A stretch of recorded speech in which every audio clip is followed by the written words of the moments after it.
This week, the biggest story coming in from Nagpur, and this is with regard to now. Remember, it's been 5 days since what we saw, the mob violence, the arson in the evening on March 17th.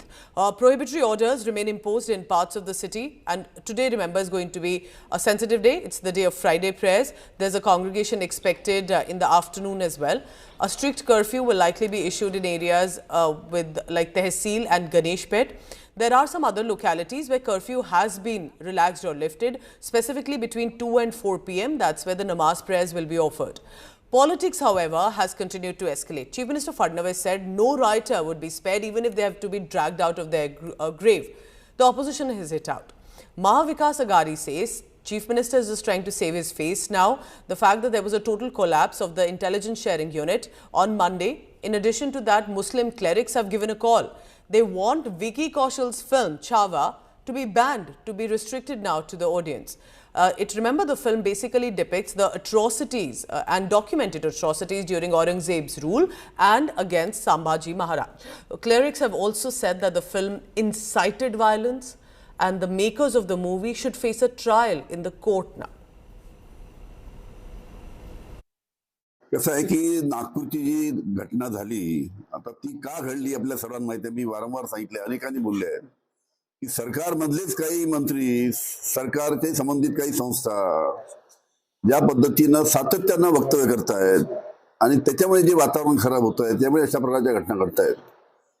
पण एक चांगली गोष्ट आहे की नागपूरच्या सर्व जनतेने अतिशय चांगलं सहकार्य केलं. त्याच्यामुळे लवकरात लवकर दंगल आटोक्यात आली आणि त्याचबरोबर त्याच्यामध्ये जो कोणी दोषी असेल त्याच्यावर निस्सार पोलीस कारवाई करेल, प्रश्नच नाही.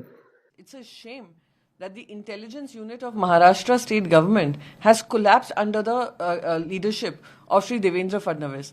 Of course, he will say these words of, oh, we will dig them out from their graves, etc., because those are his face savers.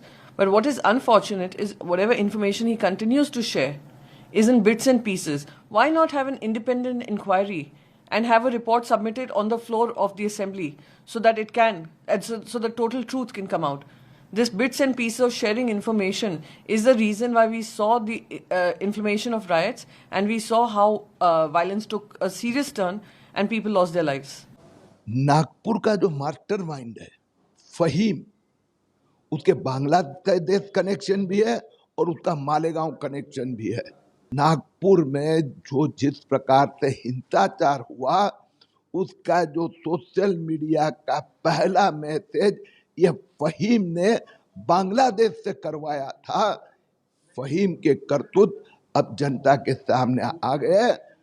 Faheem को कड़ी सजा होगी. वो क्रूर शासक, वो मुगल जो आक्रांता थे, वो भारत के आदर्श नहीं हो सकते.